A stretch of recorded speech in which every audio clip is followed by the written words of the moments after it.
Mira el cielo para desearlo más. La imagen de la Virgen de Guadalupe. La maravillosa imagen de la Virgen de Guadalupe tuvo su origen en las apariciones de María al indio Juan Diego. La Virgen, para darle una prueba al obispo de que era ella quien se aparecía, le mandó a Juan Diego llevarle unas rosas que crecieron en la cima del Tepeyac, en pleno diciembre, fuera de estación. Cuando Juan Diego le mostró las rosas al obispo, quedó milagrosamente impresa la imagen de María en la tilma o manto del indio. Era el 12 de diciembre de 1531. El manto estaba hecho de ayate, una fibra vegetal de una de las 175 especies de agave, la llamada agave potule sac. El manto actualmente mide unos 70 metros de largo por unos 5 de ancho. En cuanto a la imagen de la Virgen en sí, mide 1,43 desde la cabeza de la Virgen hasta el ángel que aparece a sus pies. Este manto o tilma era el que usaban normalmente los aztecas en forma de manta, sencilla que se anudaba sobre el hombro derecho. En la gente sencilla no solía pasar de las rodillas. El manto original de Juan Diego tenía y tiene una costura que le quedaba en medio a la Virgen, pero ella, para evitarla, inclinó el rostro. La tela presenta muchas imperfecciones, principalmente nudos, pero estos fueron aprovechados para dar efectos de tercera dimensión. Es notable especialmente el del labio inferior, que le presta carnosidad y viveza. La imagen actual de la Virgen de Guadalupe tiene un ángel a sus pies. Las alas del ángel con rostro indio son de color blanco, rojo y azul. Tienen relación con el cosmos, como si María fuera la reina del cosmos. Sobre el ángel está la luna. La Virgen está al centro de la luna, como decían los indios, en el ombligo de la luna. Precisamente la palabra México en náhuatl viene de Metzli, luna, y Citli, ombligo o centro, lo que quiere decir que María está en México, que es el centro de la luna. El brocado sobre la túnica de la Virgen presenta plantas de flores mexicanas. En su seno hay un jazmín de 4 pétalos, que simboliza el sol, como diciendo que María es una señora que lleva en su seno al sol divino. Pues se ve claramente que está encinta. Lleva un lazo en la cintura, elevado hasta el pecho, mostrando estar embarazada.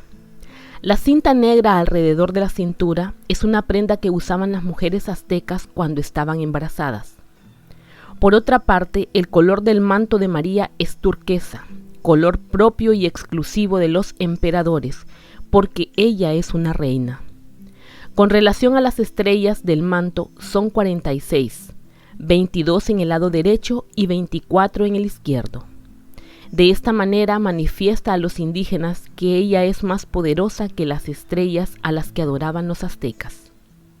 Alrededor de la imagen hay 129 rayos del sol, porque ella, al llevar al sol divino, está radiante y brillante como el sol. Se asemeja a la Virgen gloriosa del capítulo 12 del Apocalipsis, donde se habla de la mujer envuelta en el sol, con la luna bajo sus pies, coronada de 12 estrellas y que está encinta. Apocalipsis 12, 1, 2. El broche con la cruz que tiene al cuello indica que ella nos trae a Cristo crucificado. La religión de los españoles. Es interesante anotar que en las 46 estrellas del manto de la Virgen se sobreponen 15 constelaciones: Boyero, Cabellera de Berenice, Perros de Caza, Osa Menor, Dragón, Toro, Ofiuco, Escorpión, Libra, Hidra, Lobo, Centauro, Cruz del Sur, Can Menor. Las constelaciones están invertidas, como si alguien las viera no desde la Tierra, como las vemos, poniendo la Tierra como centro. Están plasmados como vistas por fuera de la bóveda celeste, sobre la imagen de la tilma de Juan Diego, se colocó un mapa celeste invertido, y el resultado fue que las estrellas del cielo invernal coinciden con la posición de las estrellas del manto y marcan la fecha de la última aparición del 12 de diciembre, el día del solsticio de invierno. El doctor Hernández Illescas estudió la posición de las estrellas en el altiplano de México aquel 12 de diciembre de 1531 y comprobó que todas las estrellas del manto de la Virgen corresponden a las principales estrellas de las constelaciones de aquellos días. Este estudio ha sido publicado por el doctor Hernández Illescas en su libro Las estrellas del manto de la Virgen de Guadalupe. Sus investigaciones las realizó con el telescopio del Observatorio Laplace de México, con el que realizó sus observaciones en colaboración con el Instituto de Astronomía de la Universidad Nacional de México. Por otra parte, una de las cosas que más llama la atención de los científicos es la milagrosa conservación de la tela. El tejido de ayate se desmorona normalmente en 20 años, como se ha comprobado en repetidas reproducciones. Durante los primeros 116 años estuvo la imagen expuesta directamente a los fieles, a la humedad del ambiente, especialmente en México. El lienzo de ayate de la imagen estuvo mucho tiempo sufriendo la continua frotación de millares de estampas, lienzos, láminas, medallas, rosarios, muletas, bastones, distintivos, escapularios y manos que tocaban la imagen, que aunque hubiera sido hecha de bronce, si no fuera por causa sobrenatural, ya se encontraría borrada, rota y destruida.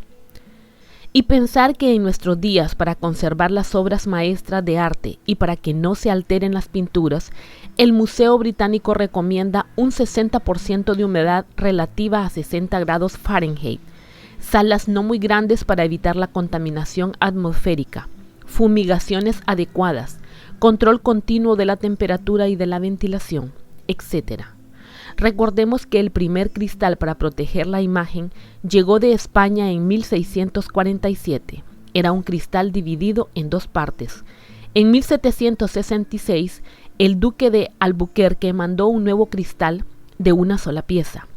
Algo sorprendente también es que la tela parece incorruptible, pues rechaza el polvo y otros elementos extraños que no se encuentran en la tela, mientras que aparecen en todos los rincones cuando se abre el cristal donde se encuentra protegida. Veamos ahora cómo describe la imagen de la Virgen el Nican Mopua, escrito hace 1545 a 1550 por Antonio Valeriano. La manta en que se apareció milagrosamente la imagen de la Señora del Cielo era el abrigo de Juan Diego.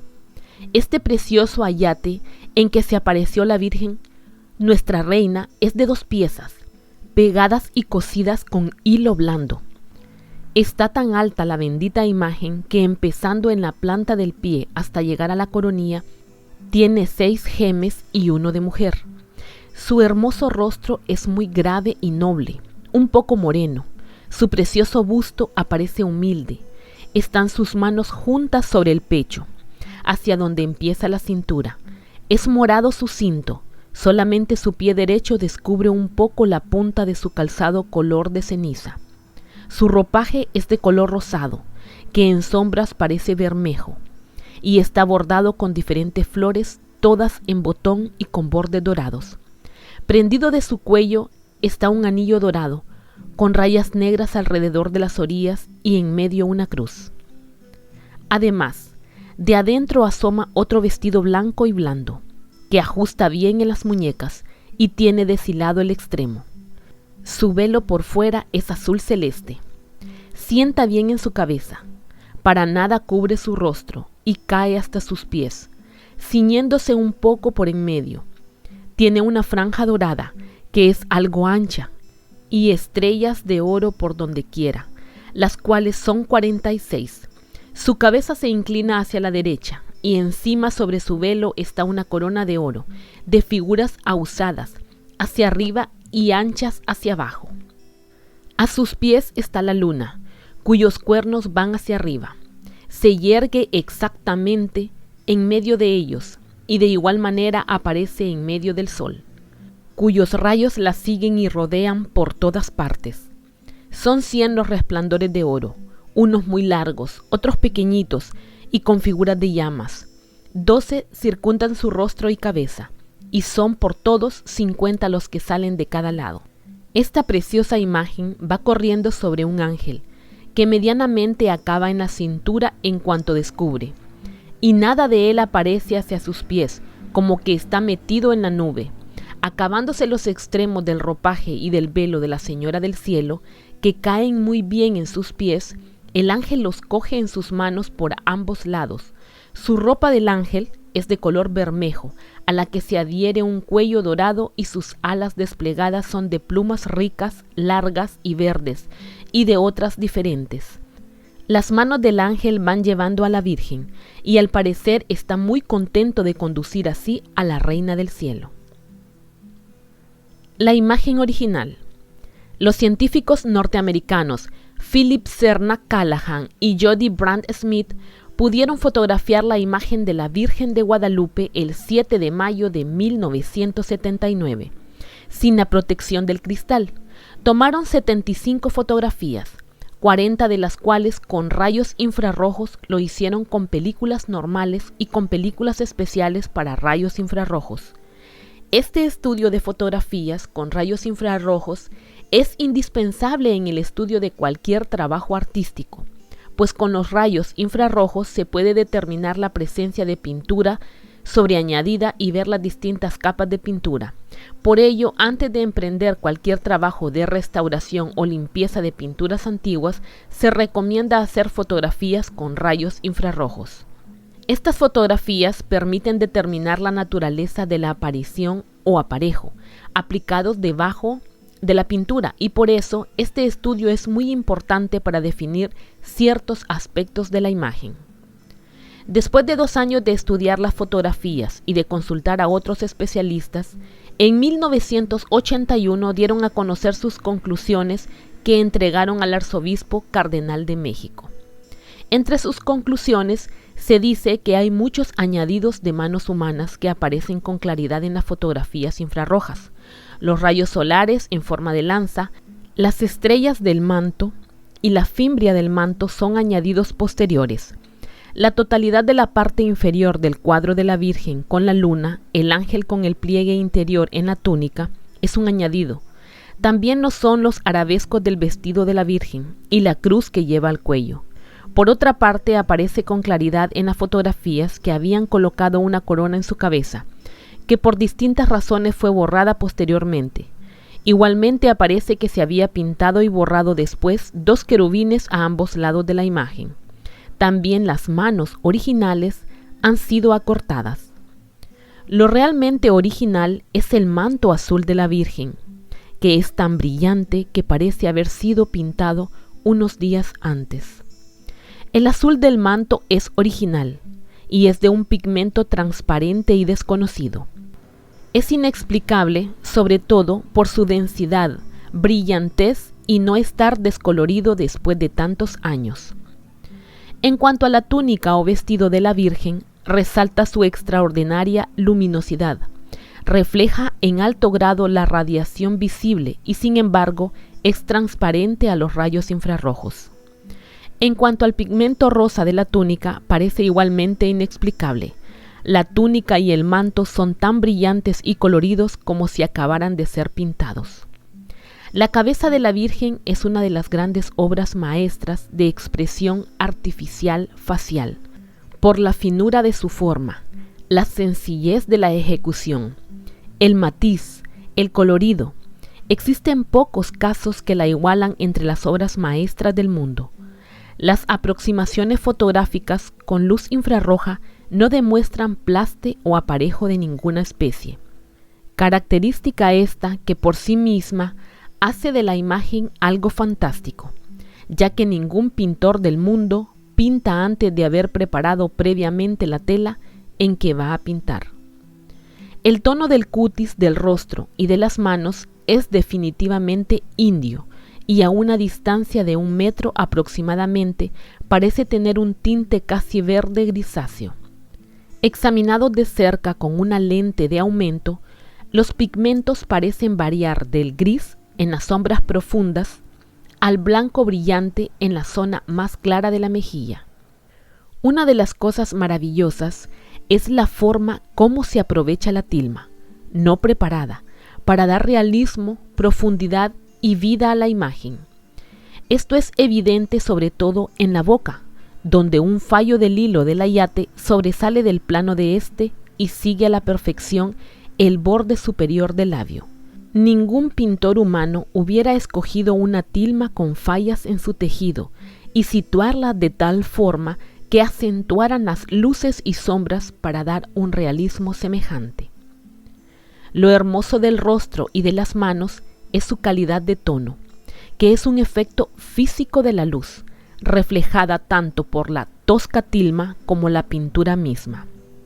Esta técnica es algo prácticamente imposible para las manos humanas, pero la naturaleza nos ofrece con frecuencia esta iridiscencia en las plumas de las aves, picaflores y colibríes. En las escamas de las mariposas, tales colores obedecen a la refracción de la luz y no dependen de la absorción o reflexión de la luz por parte de los pigmentos moleculares, sino más bien del relieve de la superficie de las plumas y de las escamas de las mariposas. Esta iridiscencia natural de la tilma es algo inconcebible humanamente y realmente asombroso. El rostro de María, por este efecto de iridiscencia, parece cambiar si lo ve desde diferentes ángulos por el efecto de la difracción de la luz. El doctor Philip Serna Callahan afirmó: la técnica utilizada al cuerpo y al rostro original es inexplicable. La imagen original, que incluye el vestido rosa, el manto azul, las manos y el rostro, es inexplicable. No se puede explicar la clase de pigmento utilizado, ni el hecho de que se mantenga el brillo y la luminosidad durante siglos. Por otra parte, Jody Brand Smith afirmó: el Dr. Callahan está de acuerdo con muchos millones que, a lo largo de los siglos, han aceptado que el maravilloso rostro de la Virgen es puro y simplemente milagroso. El Dr. Callahan y yo nos sentimos obligados a admitir que la imagen de la Virgen de Guadalupe es verdaderamente un milagro. El descubrimiento de la ausencia de preparación en la pintura, sin pinceladas ni bocetos previos, y nuestra incapacidad para explicar la preservación de la tela, así como el brillo de las partes originales de la imagen, nos pone al Dr. Callahan y a mí en la lista de los que creen que la imagen fue creada sobrenaturalmente. Los añadidos. Muchos de los añadidos, tal como descubrieron los doctores Smith y Callahan, fueron realizados al poco tiempo de haberse formado la imagen original, pues ya aparecen descritos en el Nican Mopua, que se escribió entre 1545 y 1550. En primer lugar, parece haberse pintado el moño y la luna. Algún tiempo después fueron añadidos las decoraciones doradas, el ángel, el pliegue azteca del manto, los resplandores, las estrellas y el fondo. El padre franciscano Fray Miguel Sánchez, en su libro Imagen de la Virgen María, Madre de Dios de Guadalupe, milagrosamente aparecida en la Ciudad de México, celebrada en su historia con la profecía del capítulo 12 del Apocalipsis, confiesa que él ha hecho añadiduras, quizás mandó a alguien por encargo suyo de hecho para justificar las añadiduras. Cuando el 8 de septiembre de 1556 el padre Francisco de Bustamante arremete contra el culto de la Virgen por considerarlo idolátrico, dice que la imagen había sido pintada por el indio Marcos. Es muy probable que este gran pintor indígena hubiera hecho alguna de las añadiduras. El pintor Marcos de Aquino era muy conocido y el gran historiador Bernal Díaz del Castillo, en 1558, en el capítulo 91 de su verdadera historia de la conquista de la Nueva España, habla de él con mucho elogio. Algunos lo llaman Marco de Aquino y otros Marco Zipac. El padre Francisco de Florencia afirma que a los principios de aparecerse la bendita imagen, apareció a la piedad de los que cuidaban de su culto que sería bien adornarla de querubines, que alrededor de los rayos de sol le hiciesen compañía. Así se ejecutó, pero en breve tiempo se desfiguró todo lo sobrepuesto al pincel milagroso que por deformidad que causaba a la vista se vieron obligados a borrarlos. Esta es la causa de que algunas partes de alrededor de la Virgen parecen estar saltados los colores. Según algunos autores, el famoso artista indígena Marco Zipac habría hecho muchas de las añadiduras hacia 1556. Quizás antes. Él añadió ese aspecto humano y mesoamericano. Lo cierto es que la imagen actual reúne elementos inconfundibles, hispanos e indígenas, en un feliz entronque de culturas. Con relación a las estrellas del manto que corresponden a noche de 12 de diciembre, en el solsticio de invierno, no aparecen en algunas primeras guadalupanas como en el delineado de Behrens, lo cual da pie a pensar que fueron añadidas por un pintor indígena que conocía bien las estrellas. Estas sobreposiciones son obras de manos humanas y dan a la imagen un toque hispánico gótico. En consecuencia, la imagen original debe haber sido la sencilla figura de la Virgen sobre el ayate, es decir, exclusivamente el cuerpo, el rostro, la túnica, el manto y el pie. Los añadidos tomados individualmente no confieren un valor mayor a la imagen, pero tomados en conjunto su efecto es fascinante. Como por arte de magia, las decoraciones acentúan la belleza del original. Como decía el Dr. Callahan, es como si Dios y el hombre hubieran trabajado juntos para crear una obra maestra.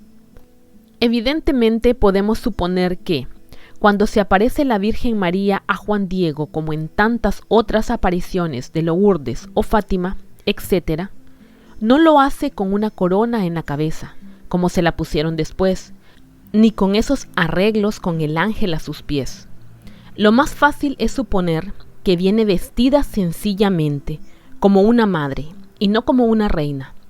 Pero a la piedad europea de los españoles, que habían visto antes tantas imágenes rodeadas de ángeles coronadas y con muchos resplandores, les parecía que a esta imagen, para su gusto y devoción, le faltaba algo. De ahí que pensaron en hacerle algunas añadiduras para resaltar su majestad real. Los arabescos del vestido con plantas de la flora mexicana nos pueden indicar que lo hizo algún buen conocedor de México y de sus plantas. Los resplandores del sol en forma de lanza tratan de resaltar que María está rodeada de sol como la Virgen del Apocalipsis. Pero es interesante observar que, en la descripción de la imagen de la Virgen que hace Antonio Valeriano en el Nicán Mopúa, como hemos notado, habla de que solo son 100 resplandores, 50 a cada lado, cuando en la actualidad son al menos 129. Otro detalle. Él dice que su cinto es morado, cuando ahora es negro. También habla de que la imagen tiene una corona, literalmente dice, su cabeza se inclina hacia la derecha y encima sobre su velo tiene una corona de oro, de figuras ahusadas hacia arriba y anchas hacia abajo. Actualmente no tiene corona, aunque ya los científicos Smith y Callahan observaron que había señales de que la corona había sido borrada, al igual que 2 querubines a ambos lados de la imagen. Sin embargo, lo que sí afirman estos científicos es que la imagen original está rodeada de una luz brillante y sobrenatural. En resumen, podríamos decir que los añadidos resaltaron la imagen e hicieron de ella una obra de arte humano divina, la cual no quita nada al milagro de la imagen original, que sigue siendo tan fresca y brillante como el primer día. Por eso, Smith y Callahan dijeron que esta imagen original es simplemente inexplicable, maravillosa y sobrenatural. Las maravillas en los ojos de María. En 1929, el fotógrafo oficial de la Basílica de Guadalupe, Alfonso Marcué, menciona que en el examen del negativo de la foto de la Virgen se nota en el ojo derecho la figura de un hombre con barba. El 5 de julio de 1938, Berthold von Steen tomó las primeras fotografías a color de la imagen. El 29 de mayo de 1951, el fotógrafo José Carlos Chávez hizo el mismo descubrimiento que Alfonso Marcué. A partir de entonces, unos 20 oftalmólogos mexicanos examinaron la imagen entre 1951 y 1960, y todos declararon unánimemente que los ojos de la Virgen se comportan como los ojos de una persona viva. Al proyectar la luz de un oftalmoscopio sobre el ojo, el iris brilla más que el resto, no así la pupila, lo que da una sensación de profundidad, pareciendo que el iris fuera a contraerse de un momento a otro. En una entrevista con el oftalmólogo Dr. Rafael Torija Laboynet, que fue el primero que descubrió en los ojos de la Virgen el efecto Purkinje-Samson, en julio de 1956, le preguntaron de qué color eran los ojos de la Virgen y respondió: verde amarillentos. Tiene un verde cercano al marrón o al tono amarillento. El efecto Purkinje-Samson solo se da en personas vivas o en fotografías, jamás en pinturas. Purkinje y Samson fueron dos investigadores del siglo XIX que descubrieron que dentro del ojo humano se forman tres imágenes del objeto que están viendo. En los ojos de la Virgen de Guadalupe se encuentra un conjunto de imágenes exactamente de acuerdo con las leyes que describieron dichosos investigadores y que eran desconocidas en el siglo XVI. El oftalmólogo Dr. Enrique Graue, en una entrevista con el periodista español J.J. Benítez, le dijo: sobre los ojos comprobé varias cosas, a cual más sorprendente. Por ejemplo, las imágenes que aparecen en el ojo derecho están perfectamente enfocadas. Las del izquierdo, en cambio, están desenfocadas.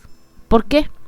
Pues muy sencillo, porque el ojo izquierdo de la Virgen estaba en aquellos instantes un poquito más atrás que el derecho, respecto a la persona o personas que estaba contemplando. Esos milímetros o centímetros de diferencia son más que suficientes como para que el objeto que se observa quede fuera de foco.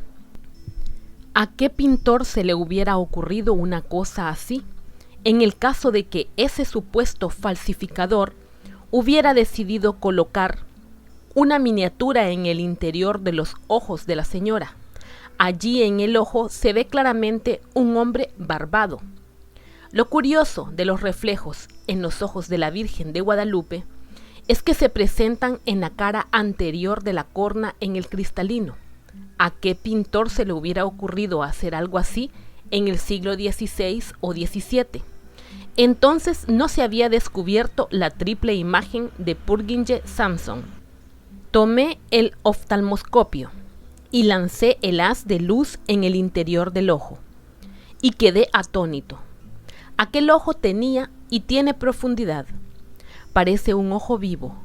En el ojo derecho y en un espacio aproximado de 4 milímetros se ve con claridad la figura de un hombre con barba. Ese reflejo se encuentra en la cara anterior de la córnea. Un poco más atrás, el mismo busto humano queda reflejado en las caras anterior y posterior del cristalino. Siguiendo con total precisión las leyes de Samson-Purkinje, ese fenómeno es lo que proporciona profundidad al ojo. En el ojo izquierdo pude ver la misma figura humana, pero con una ligera deformación o desenfoque. Este detalle resulta muy significativo porque concuerda plenamente con las leyes de la óptica. Sin duda, ese personaje se hallaba un poco más retirado del ojo izquierdo de la Virgen que del derecho. Lo que más me llamó la atención fue la luminosidad que se aprecia en la pupila. Uno pasa el haz de luz en los ojos de la Virgen de Guadalupe y se ve cómo brilla el iris y cómo adquiere profundidad. Es algo que emociona. Parecen los ojos de una persona viva, y estando yo en una de aquellas experiencias con el oftalmoscopio, inconscientemente comenté en voz alta, dirigiéndome a la imagen: por favor, mire hacia arriba. El doctor Javier Toroela afirmó en un documento en 1976, desde el punto de vista óptico y de acuerdo con la posición de la cabeza de la imagen de Nuestra Señora de Guadalupe, la colocación de las figuras en cada ojo es la correcta, interna en el derecho y externa en el izquierdo. La figura del ojo izquierdo no se ve con claridad, porque para que en el ojo derecho se vea con nitidez, el objeto debe estar colocado a unos 30 o 40 centímetros de él, y por lo tanto queda a unos cuantos centímetros más lejos del izquierdo, lo suficiente para que quede fuera de foco y la figura se vea borrosa. El doctor José Roberto Agüed dice: llama la atención el hecho de sentir la exploración ocular de un ser vivo. Aparecen los 3 reflejos luminosos del ojo derecho, más el del lado izquierdo, que guardan una proporción en distancia tan perfecta que encuadran fácilmente con los reflejos de Purkinje-Samson. Esto mismo dicen los oculistas que estudiaron el ojo de la imagen de la Virgen de Guadalupe, como Eduardo Turati, Amado Jorge Curi, Rafael Torija, Ismael Ugalde, A. Jaime Palacios, Guillermo Silva, Ernestina Zabaleta, etc.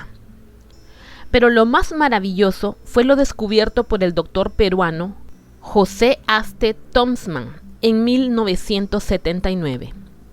Aumentando 2.500 veces los ojos de la imagen, así pudo encontrar hasta 13 personas, y aumentando 1.000 veces más los ojos del obispo, aparece claramente Juan Diego en el acto de mostrar su tilma al obispo. ¿Quién podría haber pintado en miniatura, en los 7 a 8 milímetros de espacio de los ojos de la imagen, tantas personas que no pueden apreciarse a simple vista y que solo pudieron descubrirse en el siglo XX? Además, están pintados con la correspondiente perspectiva en ambos ojos. El doctor Tomsman ha descubierto lo siguiente: un indio sentado con la cabeza ligeramente levantada y como mirando hacia arriba.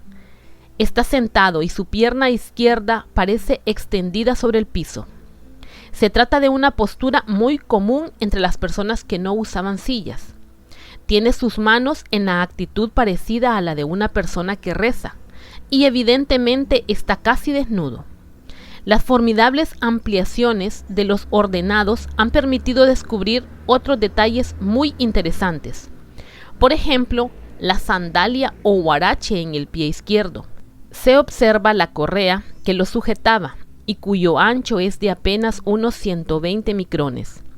A pesar del pequeñísimo espacio que ocupa el indio sentado en la tilma, los detalles son de una precisión asombrosa. En la oreja derecha del indio se aprecia un aro o quizá una arrancada o arete que le atraviesa el lóbulo. Su grosor es apenas de 10 micrones en la tilma. También aparece un hombre barbudo. Está en actitud contemplativa. Parece ensimismado por algo. El hecho de que esté agarrando o acariciando su barba con la mano derecha corrobora esta teoría sobre una posible actitud de concentración y sumo interés. En su mano derecha, el dedo pulgar está escondido en el interior de la barba. Dice Tomsman: aparece el anciano, obispo, que fue uno de mis descubrimientos más interesantes. Pasé horas contemplando aquella nueva imagen, tratando de recordar dónde había visto yo antes algo parecido.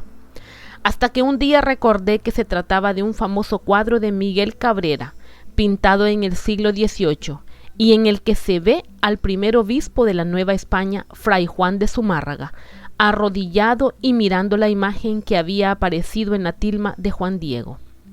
La cabeza del obispo era muy parecida a la que yo acababa de descubrir con las computadoras. El pelo guarda la clásica forma de la tonsura de algunas órdenes religiosas. Los franciscanos precisamente lucían entonces ese cerquillo alrededor del cráneo. La nariz es recta y grande, y sus arcos superciliares muy salientes. Está mirando hacia abajo, y sobre su mejilla parece rodar una lágrima. Su barba perfectamente cana es espléndida, indudablemente se refiere a la cabeza del obispo Juan de Zumárraga. Tiene mucho parecido con el retrato que le hicieron en 1548, el año de su muerte. Para el Hospital del Amor de Dios, fundado por él, este retrato se conserva en el Museo Nacional de Historia del Castillo de Chapultepec, en la Ciudad de México. Este cuadro fue copiado después por Miguel Cabrera, pero hay más personajes. Se ve un individuo con una especie de sombrero con aspecto de indio. Se trata de un hombre de edad madura. Tiene pómulos muy salientes y nariz aguileña. Escasa barba y bigote, pegado a la cara. Ampliaciones del ordenador nos muestran un sombrero en forma de cucurucho, de uso corriente entre los indios, según los entendidos en la materia. Pero lo que hace más interesante a esta figura es el ayate, que al parecer lleva anudado al cuello. El brazo derecho del indio se encuentra extendido bajo dicha tilma, como mostrándola en dirección al lugar donde se halla el anciano. Los labios del indio aparecen entreabiertos. Uno termina por deducir que se trata de Juan Diego. También aparece una mujer negra, quizás el personaje más retirado. Está de frente y sus ojos llaman poderosamente la atención. Son muy intensos y expresivos. Tiene rasgos negroides, nariz achatada y la tez oscura y labios muy gruesos. Esto se ha comprobado porque en el Archivo General de las Indias de Sevilla se ha encontrado el testamento del obispo Zumárraga y en él se habla de María, una sirvienta o esclava negra a quien le da la libertad. También aparece el llamado traductor. Se encuentra inmediatamente a la izquierda de la cara del anciano y parece un hombre joven. Es muy notable la naturalidad de las expresiones de ambas caras.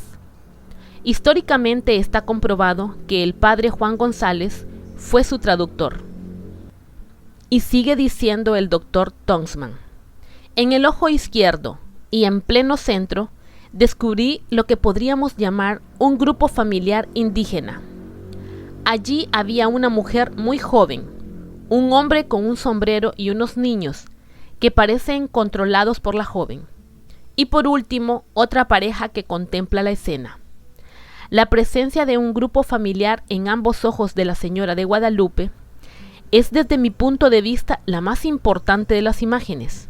Como hemos visto, el conjunto corresponde a una escena diferente a la propia estampación.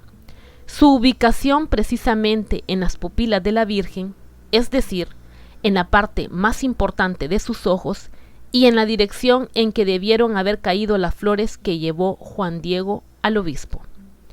Parece manifestar esta intención.